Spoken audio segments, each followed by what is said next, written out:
आदर्श शिक्षण समिति बाड़मेर द्वारा संचालित आदर्श विद्या मंदिर में पढ़ने वाले सभी भैया बहनों का हार्दिक स्वागत एवं अभिनंदन।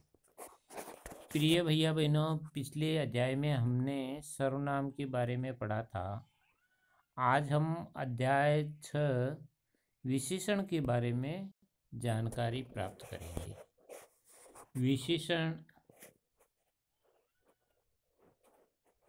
विशेषण की परिभाषा: संज्ञा या सर्वनाम शब्दों की विशेषता प्रकट करने वाले अर्थात गुण दोषों को बताने वाले शब्दों को विशेषण कहते हैं। संज्ञा और सर्वनाम शब्दों के गुण दोषों की विशेषता बताते हैं, ऐसे शब्दों को विशेषण कहा जाता है। एक शब्द होता है विशेष्य। विशेषण जिस संज्ञा या सर्वनाम शब्द की विशेषता बताते हैं उसे विशेष्य कहते हैं।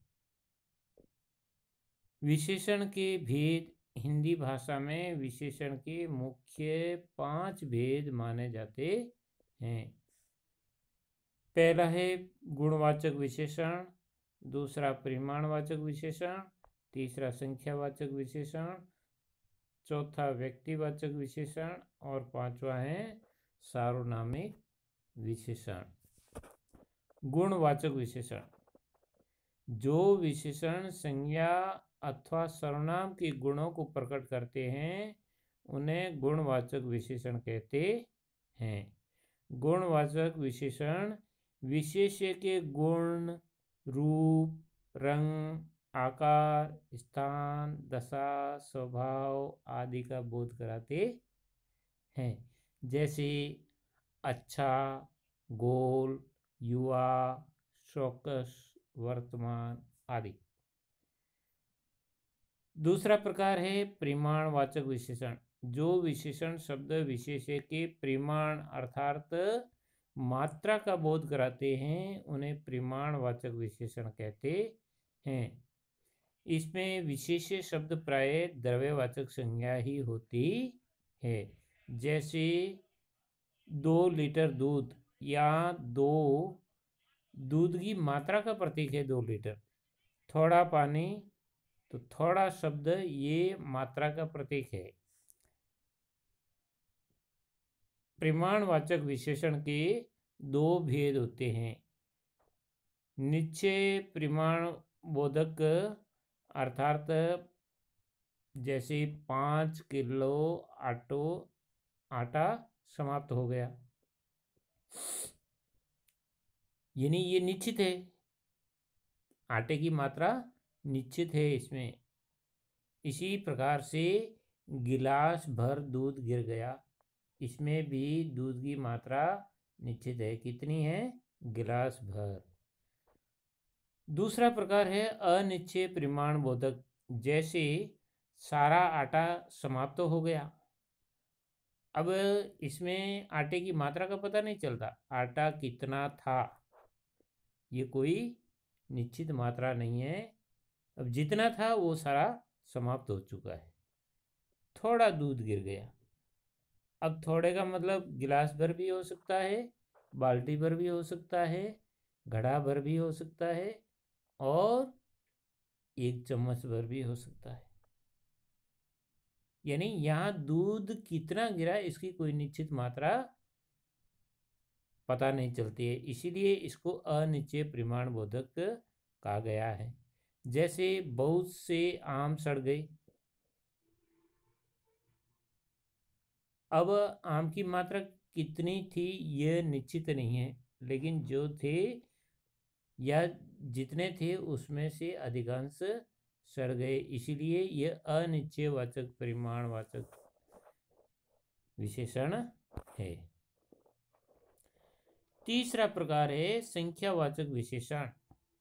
जो विशेषण विषय की संख्या से संबंधित विशेषता का बोध कराते हैं उन्हें संख्यावाचक विशेषण कहते हैं। जैसे 4 मित्र, चौथाई लोग, कई बालक, चौगुना खर्च, तीसरी बार, पांचों कर्मचारी आदि। इसकी विशेष्य अधिकांश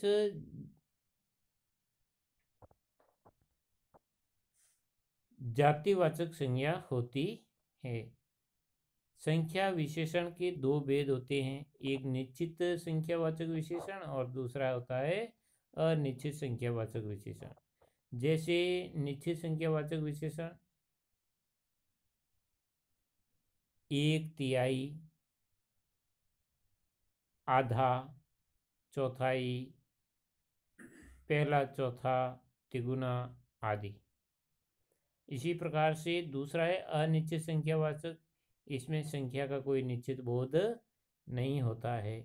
मैदान में बहुत सारे लोग खड़े हैं। अब यहाँ बहुत सारे की कोई संख्या निश्चित नहीं है। जैसे मेले में सैकड़ों लोग आए, या सैकड़ों का मतलब है यानी 100 से अधिक ही होंगे। अब कितने होंगे, कितने सैकड़ा होंगे, ये कोई निश्चितता नहीं है। चौथा प्रकार है विशेषण का व्यक्तिवाचक विशेषण। जो विशेषण व्यक्तिवाचक संज्ञा से बनते हैं उन्हें व्यक्तिवाचक विशेषण कहते हैं। जैसे भारत से भारतीय, बनारस से बनारसी, जोधपुर से जोधपुरी आदि। पांचवा एवं अंतिम प्रकार है सार्वनामिक विशेषण। जो सर्वनाम संज्ञा के विशेषण रूप में प्रयुक्त होते हैं उन्हें सार्वनामिक या निर्देशक विशेषण कहते हैं।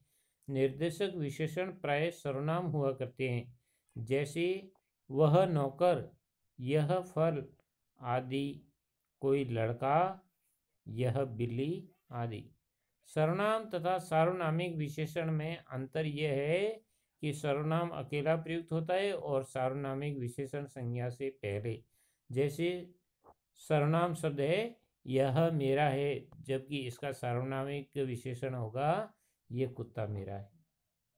यह सार्वनामिक विशेषण है। सार्वनामिक विशेषण के भी दो भेद होते हैं।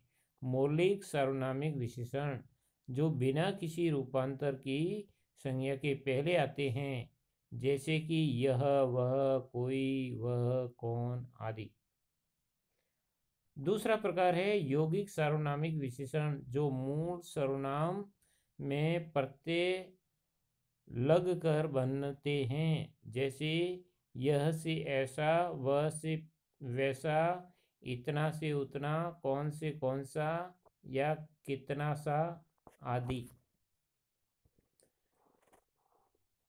विशेषण और विशेष्य के अलावा भी एक होता है पर विशेषण। जो शब्द विशेषताओं की विशेष होते हैं पर विशेषण कहलाते हैं। जैसे सीता अत्यंत सुंदर लड़की है, यह सुंदर विशेषण है, परंतु अत्यंत शब्द सुंदर विशेषण की विशेषता बताने के कारण पर विशेषण है। पर विशेषण प्रयोग, विशेषण प्रयोग निम्न प्रकार से होता है। यानी विशेषण के प्रयोग की दृष्टि से या 3 प्रकार से इनका प्रयोग किया जाता है। विशेष्य के रूप में विशेषण जो विशेष्य के पहले आता है, जैसे जय श्री राम, अच्छा लड़का है। दूसरा प्रयोग विधेय के रूप में होता है, जैसे जो विशेषण विशेष्य तथा क्रिया के बीच में आता है, जैसे राम आलसी है। और तीसरा इसका प्रयोग होता है कर्ता के रूप में। इसमें विशेषण का प्रयोग कर्ता के रूप में होता है, जैसे गरीबों की सेवा करो। आइए अब आपको विशेषण, इनकी परिभाषा समझ में आ गई होगी, इनके प्रकारों का भी आपको जानकारी हो गई है। इसलिए आपके गृह कार्यार्थ कुछ प्रश्न यहाँ दिए जा रहे हैं, इनके उत्तर आप इसी अध्याय में से ढूंढ करके लिखेंगे। प्रश्न 1, विशेषण किसे कहते हैं? इसकी प्रकार बताओ। प्रश्न 2, संख्यावाचक तथा परिमाणवाचक विशेषण का अंतर बताओ। प्रश्न 3, विशेषण प्रयोग की दशाएं उदाहरण सहित बताओ। और प्रश्न 4 है, सर्वनाम तथा सर्वनामिक विशेषण में क्या अंतर है, समझाइए। इन सभी प्रश्नों के उत्तर आप सभी अपनी कॉपी में सुंदर लेख में लिखेंगे। प्रिय भैया बहनों, आप जो भी कार्य करते हैं वो शुद्ध एवं सुंदर लेख में करना। आपका मूल्यांकन है वह इसी के आधार पर होने वाला है, इसलिए अपनी अभ्यास पुस्तिका को सुंदर लेख से लिखना एवं सुंदर बनाना। धन्यवाद। जय हिंद।